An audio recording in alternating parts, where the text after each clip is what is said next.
One size fits all may get the job done for workout clothes, but not so much for your online target audience. There are likely several groups you're trying to reach, and even within a single group, there are different concerns and interests depending on where they are positioned in the sales process. We call the groups you're trying to reach personas, and each persona could be at one of 4 stages in your sales funnel. Let's look at how these all fit together and how you can use this information to generate more and better sales leads online.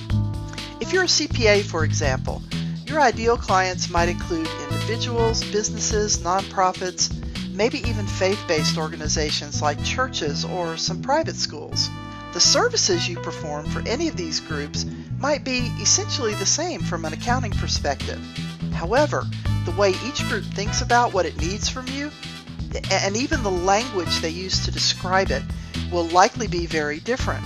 Just like it's always good to know a little bit of the local language when you travel abroad, it's critical that you speak the language of each target audience to get found online, communicate effectively, build trust, and make the sale.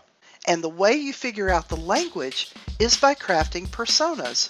Buyer personas are fictional, generalized representations of your ideal customers. You probably already have some pictures in your head about what that ideal customer looks like. The real key to growing the number of high-quality leads you generate is actually to put pen to paper and come up with a description of that persona. Within that description, you'll talk about their needs and concerns.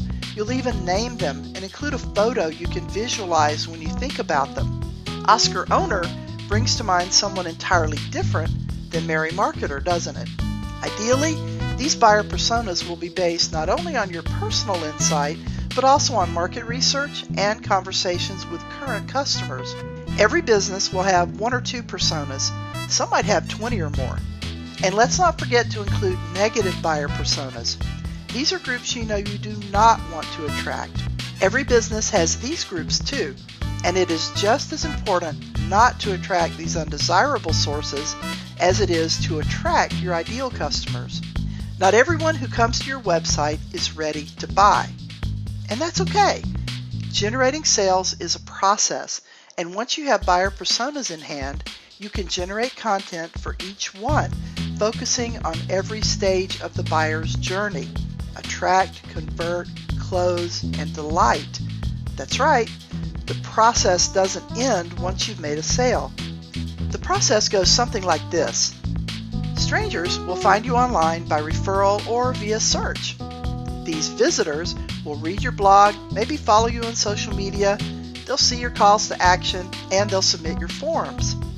When that happens, they become leads and begin receiving email messages designed to tell them more about how your product or service solves their problem.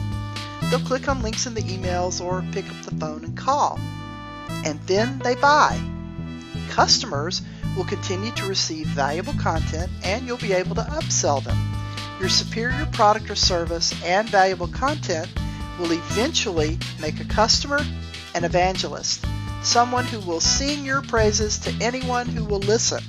These people are strangers, but not for long. They just started the journey. Yes, creating buyer personas takes a fair amount of effort. So does creating all the content. However, this is a critical piece of the inbound methodology. When you do it right, everything builds exponentially over time. Visitors, leads, customers, all of it. The longer you do this, the bigger it builds. So get started today.